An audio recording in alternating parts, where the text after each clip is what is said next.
Olá, tudo bem? Hoje iniciaremos com a estatística inferencial, estudando alguns testes de hipótese, em especial o teste T de Student.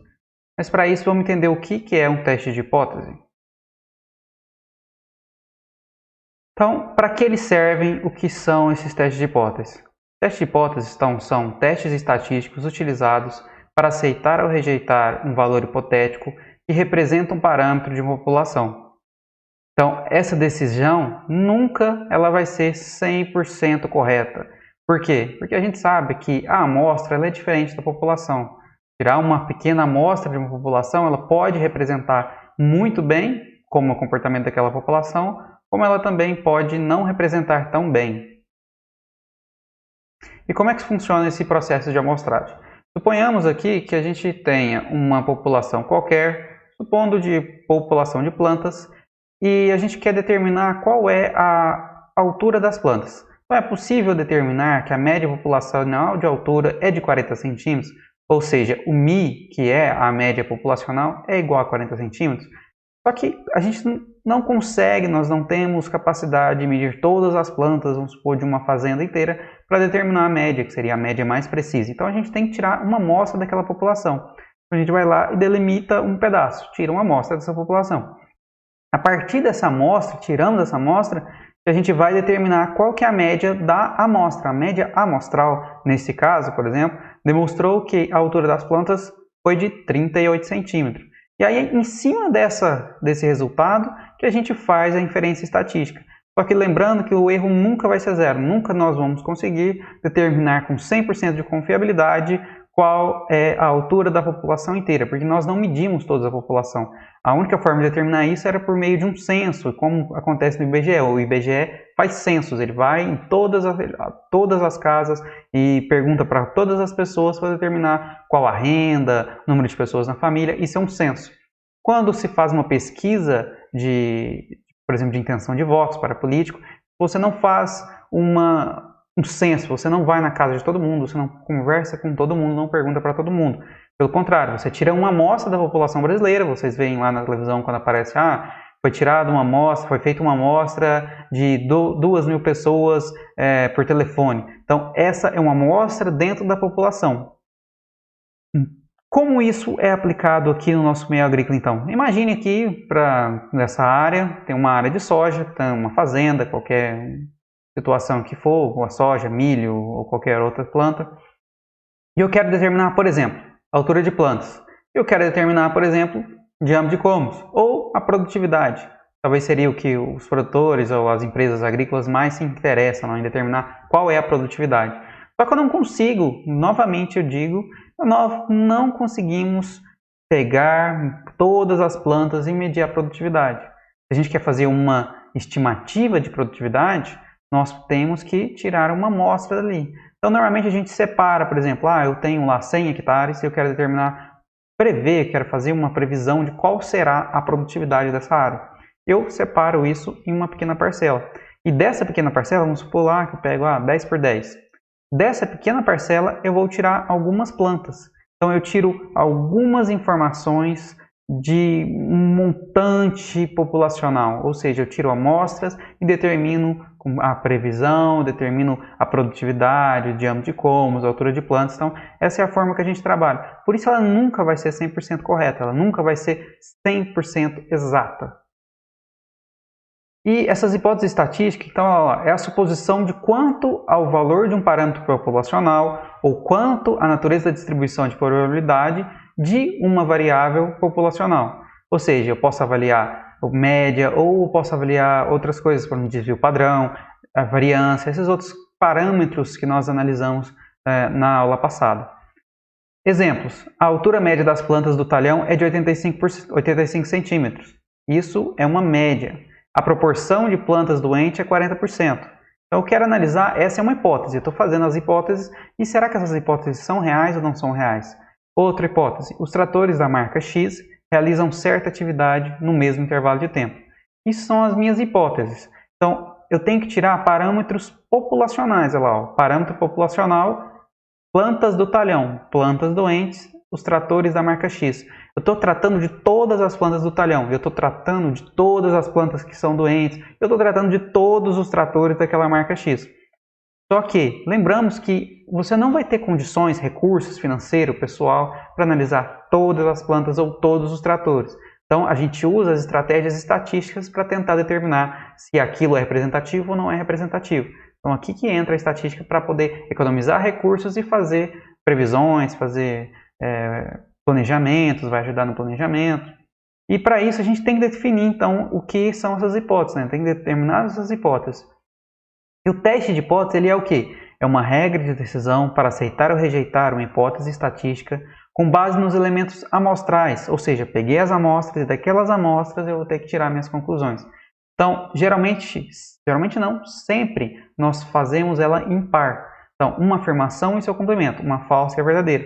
Isso a gente chama de H0 e HA, ou hipótese nula e hipótese alternativa.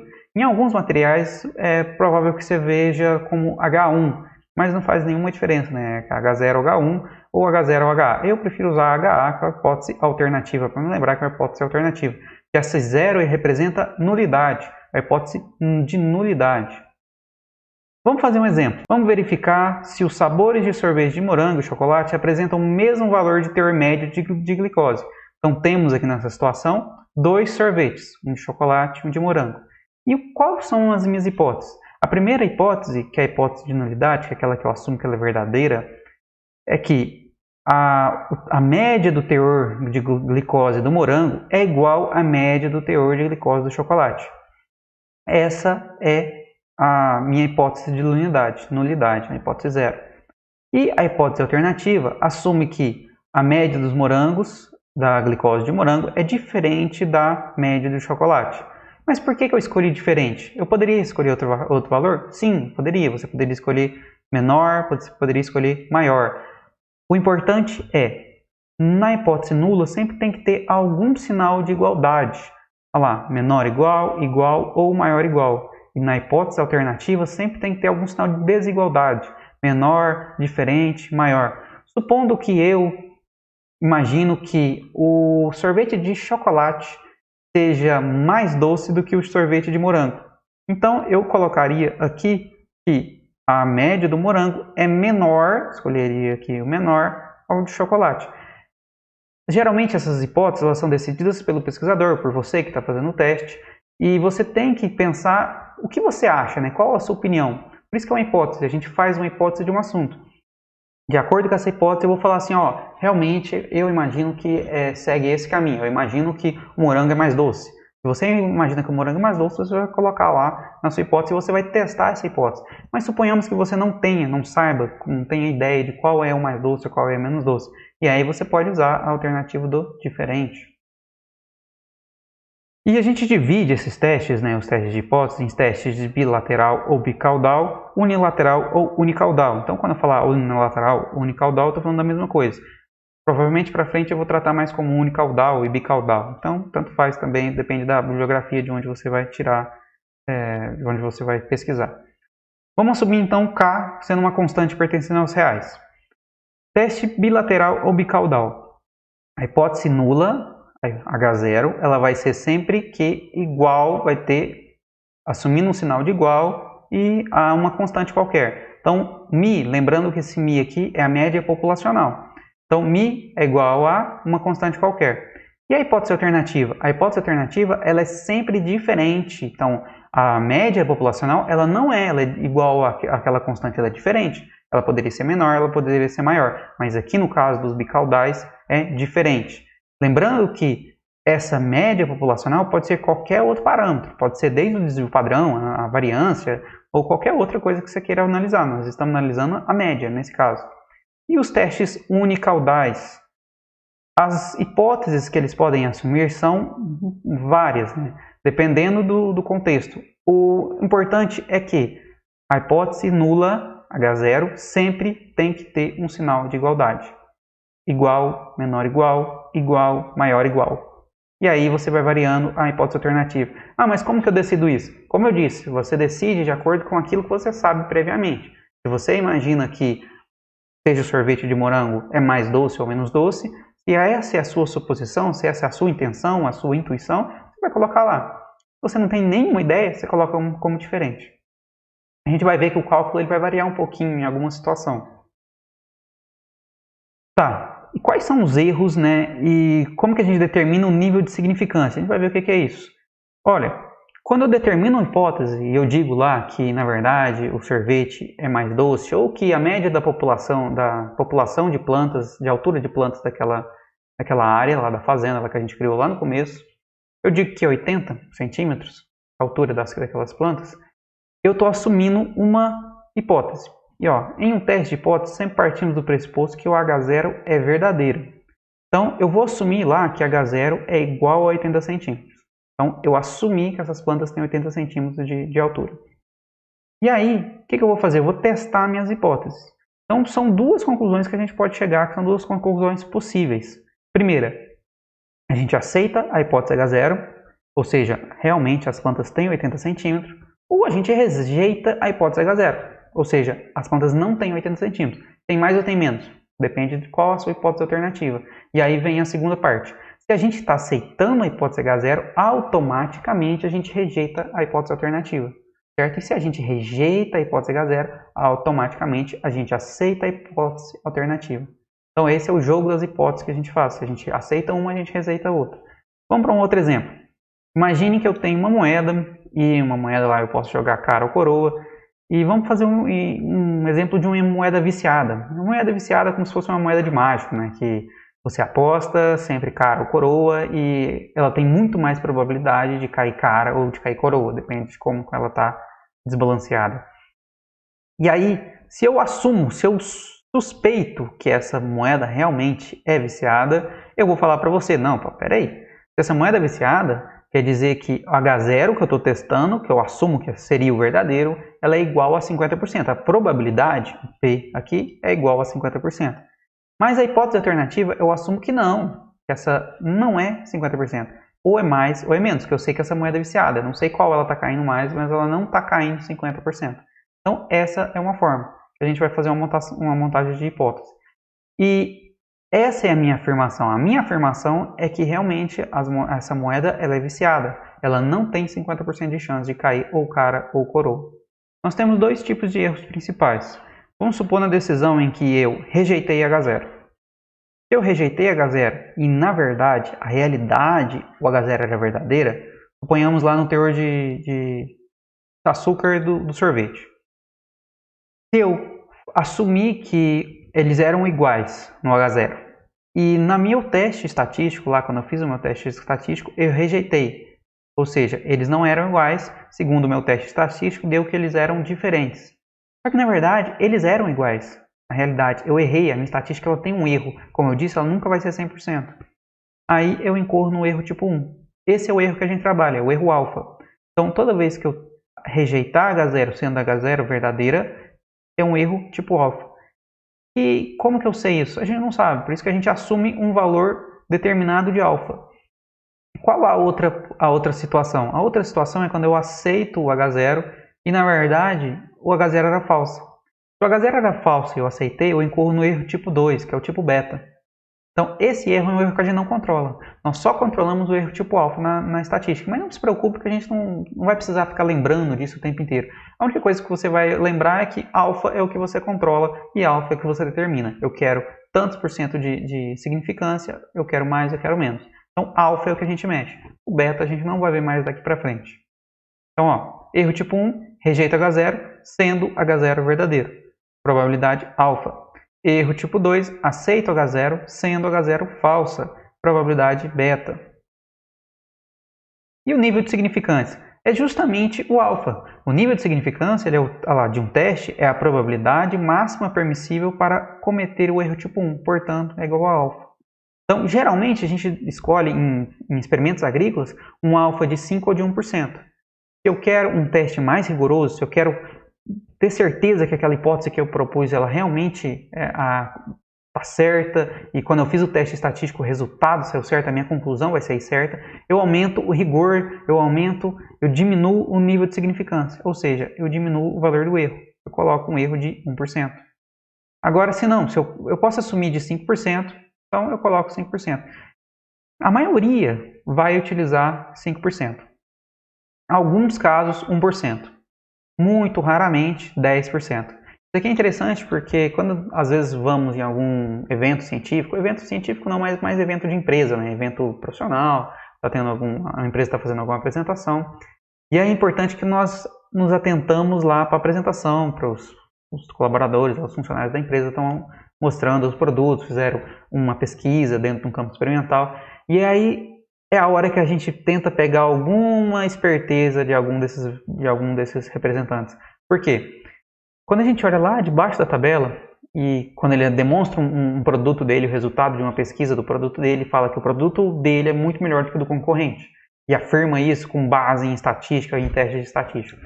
E vocês agora que vão ter essa base de estatística, vocês vão olhar para a tabela dele. Geralmente vai aparecer lá embaixo da tabela, falando assim: segundo teste realizado com tal teste, há um nível de significância de tan.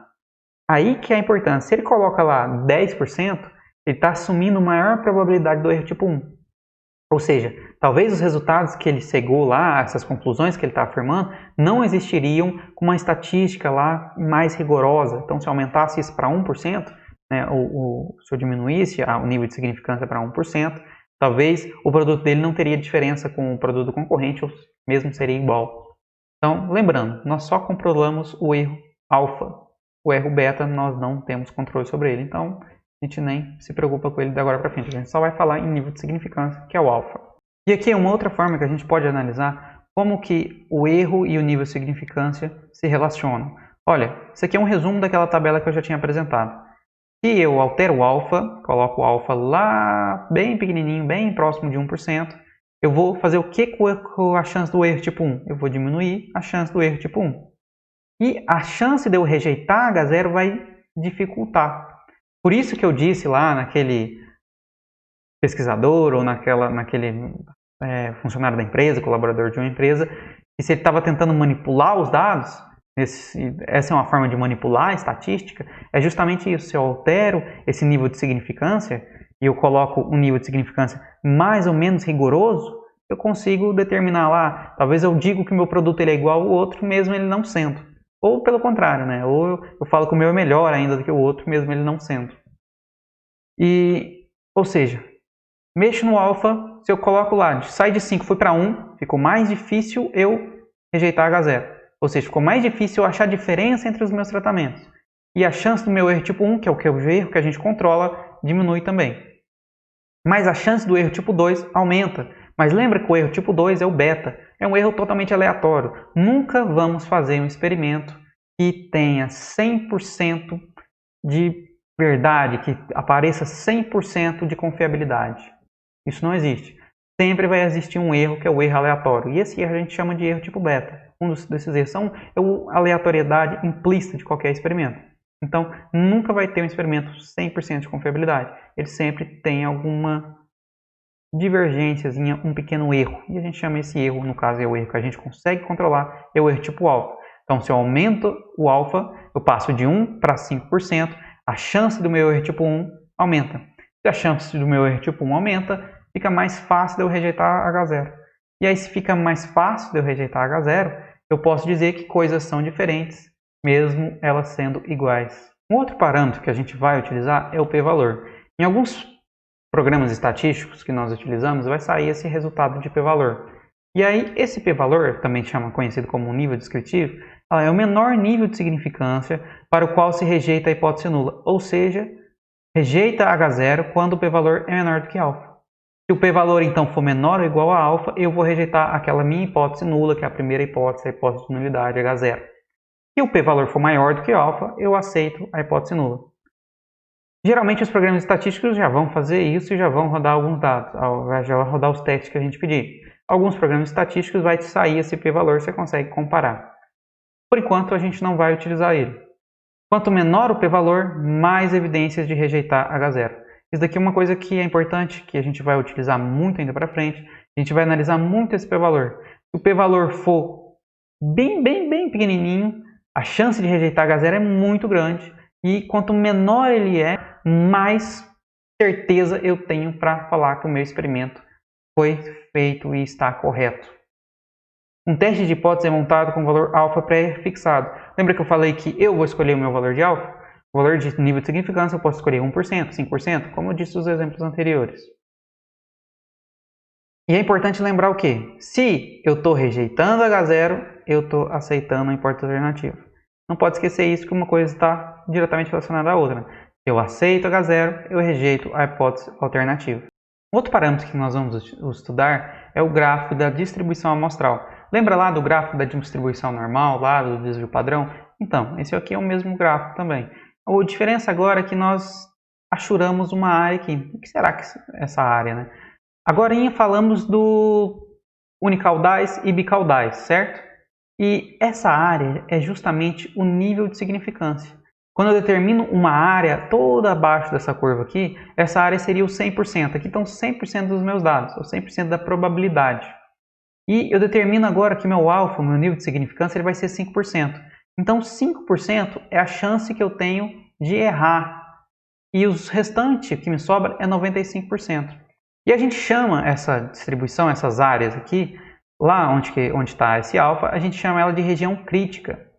E o valor aqui que fica bem no limiar aqui entre a divisão do que é 5% e o que é os 95%, a gente chama de valor crítico. Por que a gente vai utilizar isso? Ó, unicaudal, bicaudal. Unicaudal à direita e à esquerda. Quando falamos lá que existem os unicaudais e os bicaudais, falamos que as hipóteses que são seguidas, a hipótese alternativa, que é seguida do diferente, é para aquele teste bicaudal. E as hipóteses alternativas que são seguidas de menor ou maior é de hipóteses unicaudais. No caso de a minha hipótese alternativa ela for diferente, naquele caso lá, lembra lá da média populacional, que ela é diferente de um valor K, que seria uma constante, eu tenho que meu alfa ele se divide nas duas partes, porque eu não sei se o meu valor ele é menor ou se ele é maior. Se ele é diferente, ele pode assumir os dois valores, pode ser tanto maior quanto menor. E no caso de que eu assumo que a minha hipótese ela vai ser menor, então ele está aqui. Imagine que aqui seja o zero, e para cá do zero é que é a minha região crítica. Então todo valor que tiver à direita da minha região crítica, nesse exemplo, vai ser maior do que o valor que está aqui na minha região crítica, ou o ponto crítico aqui. E aqui é a mesma coisa. Agora, o maior. Então, daqui para lá estão todos os valores que são menores do que aqueles pertencentes a essa região crítica. E quais são os passos que nós utilizamos para a montagem de um teste de hipótese? Então, vimos agora quais são as partes desse teste de hipótese. Mas os passos que a gente utiliza são, primeira coisa, nós determinamos quais são as hipóteses. Então, a hipótese nula, ela sempre vai ser seguida de uma igualdade, seja igual, seja menor igual ou seja maior igual. E a hipótese alternativa, ela pode ser tanto menor, quanto diferente, quanto maior. Então, primeira coisa, a gente vai montar as hipóteses. Segundo, determine o valor calculado. Quando a gente faz um teste de hipótese, a gente tem que determinar qual teste que a gente vai utilizar. Existe o teste Z, existe o teste T de student.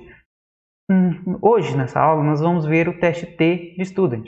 Então, nós vamos utilizar esse T, esse Czinho aqui seria o calculado, C de calculado.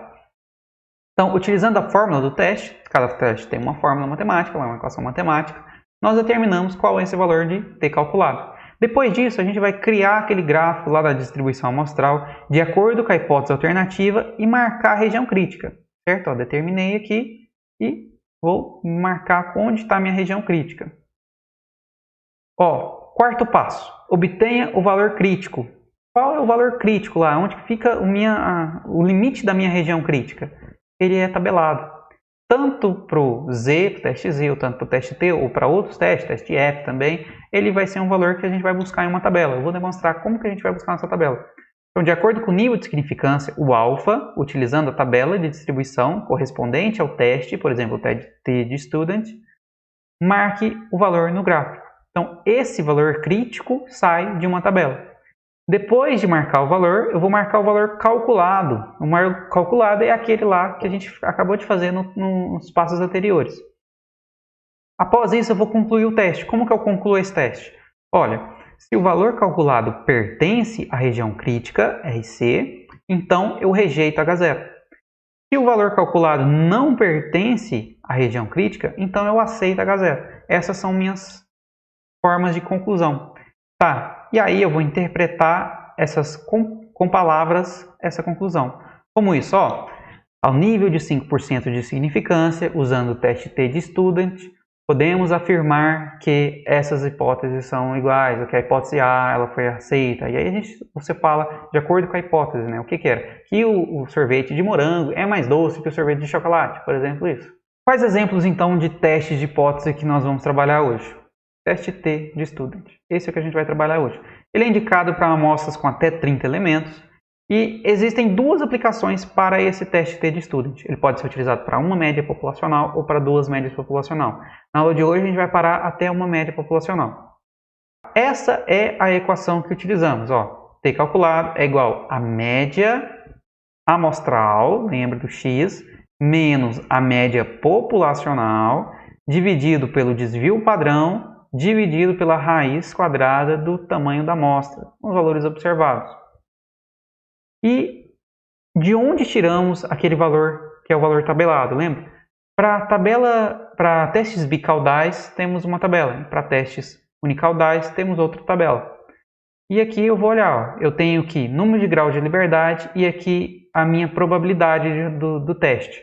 Por exemplo, se eu estou usando 5%, eu vou buscar aqui 0,05. Ó, esse daqui é a coluna dos 5%. E se eu tenho aqui num teste unicaudal 5%, a mesma coisa, eu vou buscar nessa coluna aqui de 5%. Ok? E o que seria o grau de liberdade? O grau de liberdade ele é justamente o número lá de observações que você tem, o número de valores, menos 1. E qual que é a outra forma? Eu disse que a gente tem que olhar pela região. Se ele pertence à região, eu rejeito H0. E se ele não pertence, eu aceito H0. Mas tem uma outra forma também que eu posso fazer. Eu posso analisar o valor do T calculado lá em módulo. Então, se T calculado é maior ou igual a T tabelado, então eu rejeito H0. Se T em módulo também, T calculado é menor do que T tabelado, então eu aceito H0. Vamos fazer um exemplo para a gente ter noção de como é que é feito esse cálculo. Mostrando pela forma de equações e de tabelas parece complicado, mas na verdade é bem simples. Primeiro exemplo. Ó, vamos ler.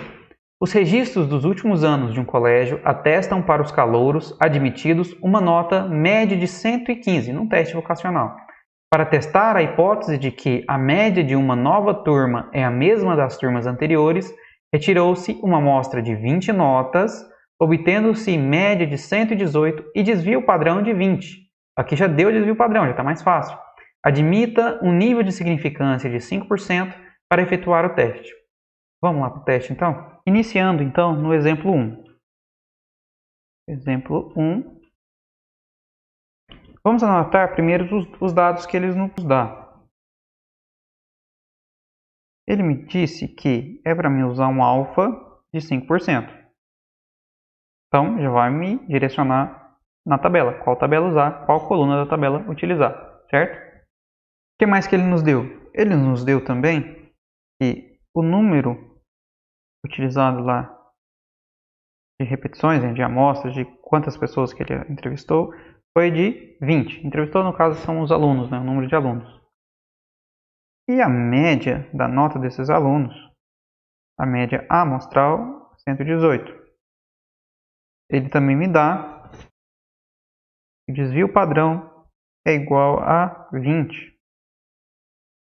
E no início ele também nos dá que a média populacional é igual a 115. Então, esses daqui são os dados que o exercício dá para nós. Primeiro passo, vamos determinar quais são as hipóteses. A primeira hipótese é a hipótese nula.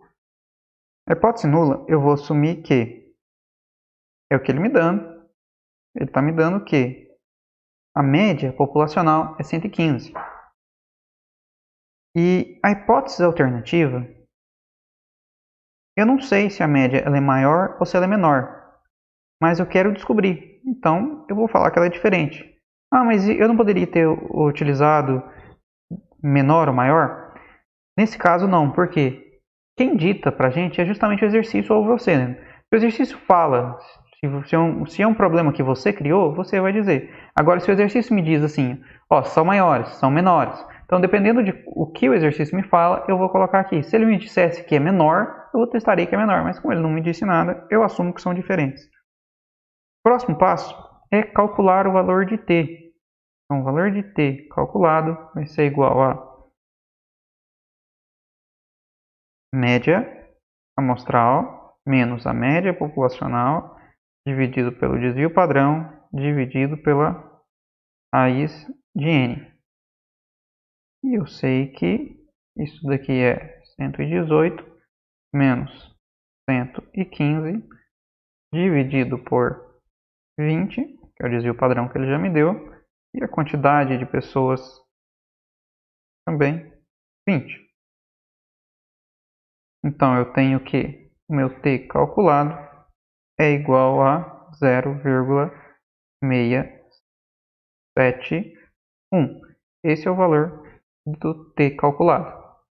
Vou fazer um 7 mais bonitinho aqui. 0,671. Ok? E agora? O que a gente vai fazer? Agora nós vamos montar o gráfico. Lembra lá do gráfico? Ó, esse é meu gráfico de distribuição amostral.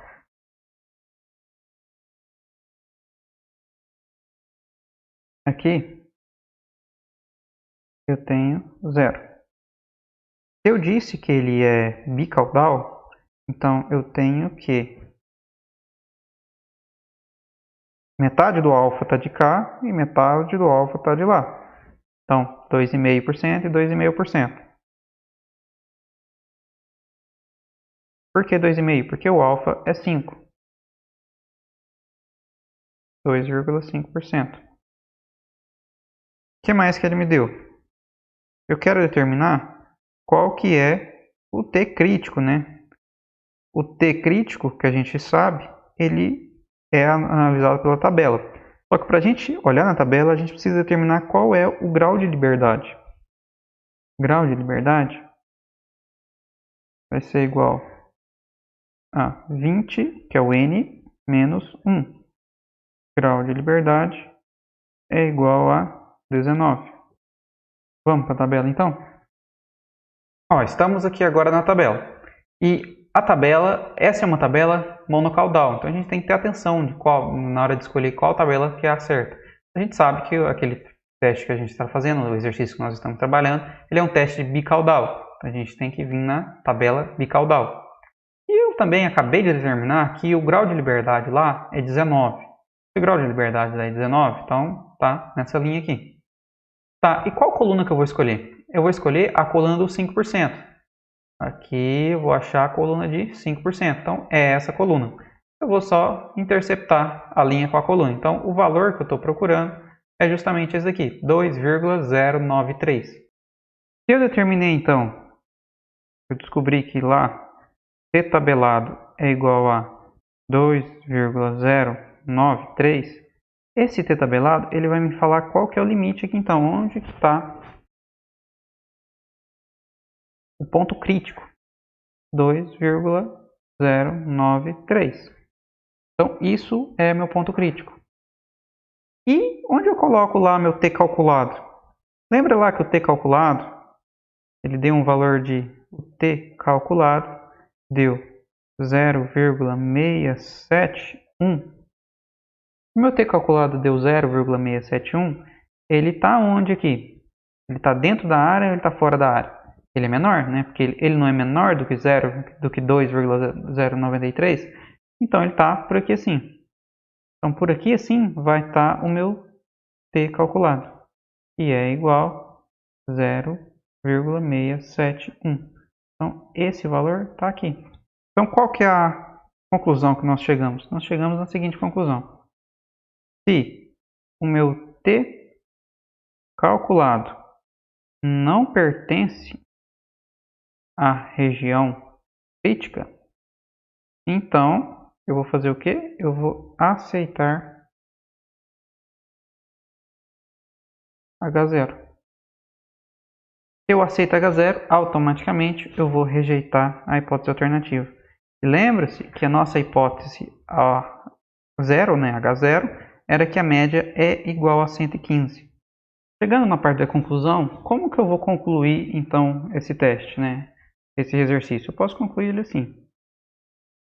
Ao nível de 5% de significância pelo teste de student não há evidências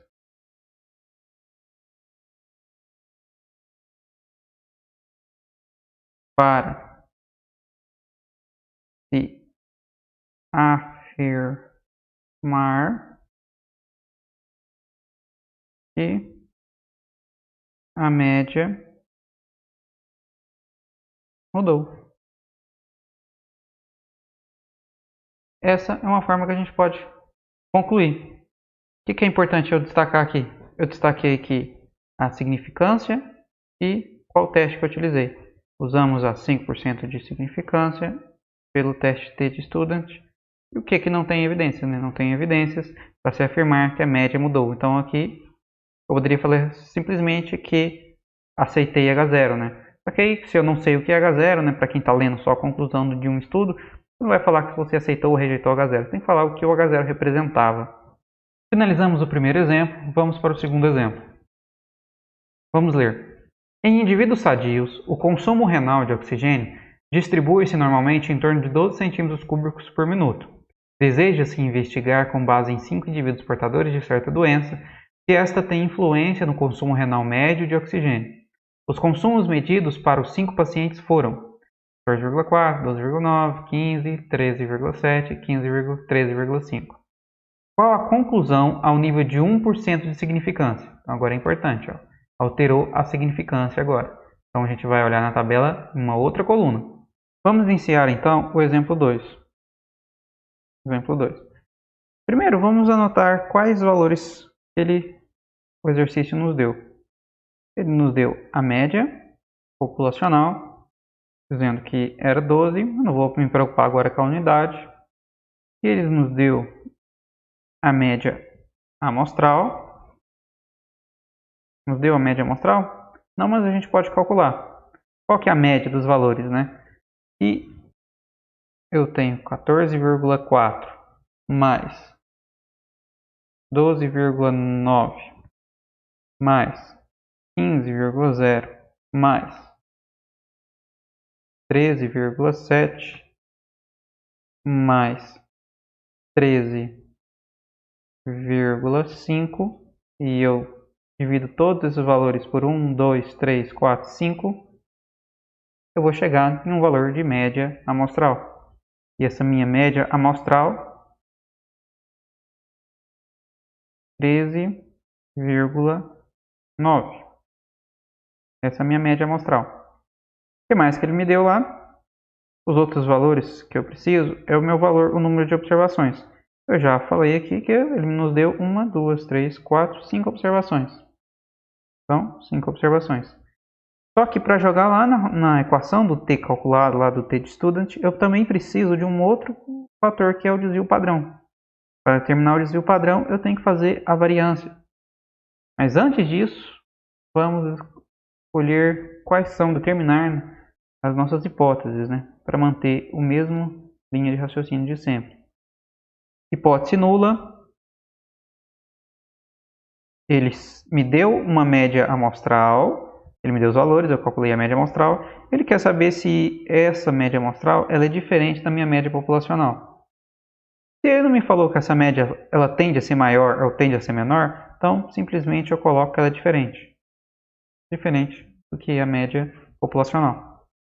A partir disso, eu vou para o meu t, né? Só para a gente lembrar, para fazer o teste do t calculado, eu preciso que da média amostral menos a média populacional dividido pelo desvio padrão dividido pela raiz quadrada de n. Só que eu não tenho o valor do desvio padrão. Então, o valor do desvio padrão eu vou calcular aqui agora, porque eu preciso determinar qual que é a variância. Então, vamos determinar qual é a variância. Lembra da fórmula da variância? Ela é somatório de x ao quadrado menos somatório de x dividido por n, isso daqui elevado ao quadrado, dividido por n menos 1. Eu tenho todos os valores, eu consigo determinar. Lembra que esse daqui é o primeiro ao quadrado, mais o segundo ao quadrado, mais o terceiro ao quadrado, mais o quarto ao quadrado, mais o quinto ao quadrado. Então, eu vou somar todos ao quadrado. E esse daqui eu vou somar o primeiro, mais o segundo, mais o terceiro, mais o quarto, mais o quinto. E o resultado disso eu vou levar ao quadrado. E aqui é o valor, é o número 5 e aqui é o 5 também. Então, fazendo o cálculo da variância, eu tenho que s ao quadrado vai ser igual a 968,71 menos 4.830.25 dividido por 5, isso tudo dividido por 5 menos 1. Esse valor, fazendo esse cálculo, eu vou chegar no valor de 0,665. Tá, mas lembre-se que lá no t calculado, a gente precisa do desvio padrão. E eu sei que desvio padrão é igual a raiz quadrada da variância. Eu sei que o desvio padrão é igual a raiz quadrada de 0,665. Com isso, eu sei que o desvio padrão é igual a 0,815. Agora a gente pode voltar lá para o t e continuar o cálculo. Voltando para o t, eu quero determinar o t calculado. Agora eu tenho todos os fatores. O x médio, 13,9, menos a média populacional, que é 12, dividido pelo desvio padrão, que é 0,815, dividido pela raiz de 5, 2,236. Isso vai resultar em 5,2. 5,2 então é o valor do t calculado. Agora vamos para a tabela para a gente determinar qual que é o valor de t tabelado. Chegamos na tabela. Sabemos que são 5 observações. Se são 5 observações, o grau de liberdade é 4. Então, a linha que me interessa é essa. E agora, qual que é o nível de significância? 5%? Não, agora é 1%. Se é 1%, é nessa tabela. Nessa coluna, o valor que me interessa é 4,6041. De uma forma mais direta agora, sem fazer o desenho, eu sei que meu t tabelado é igual a 4,60. E vocês lembram lá quando eu disse que o módulo do t calculado, quando ele é maior ou igual ao t tabelado, eu automaticamente, qual é a ação? Rejeito H0. Eu rejeito H0 aqui, eu posso fazer uma conclusão da seguinte maneira. Pelo teste de student a 5% de significância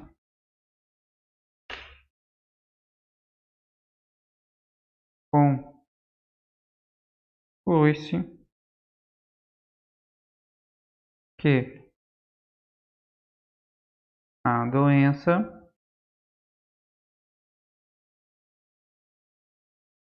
tem influência no consumo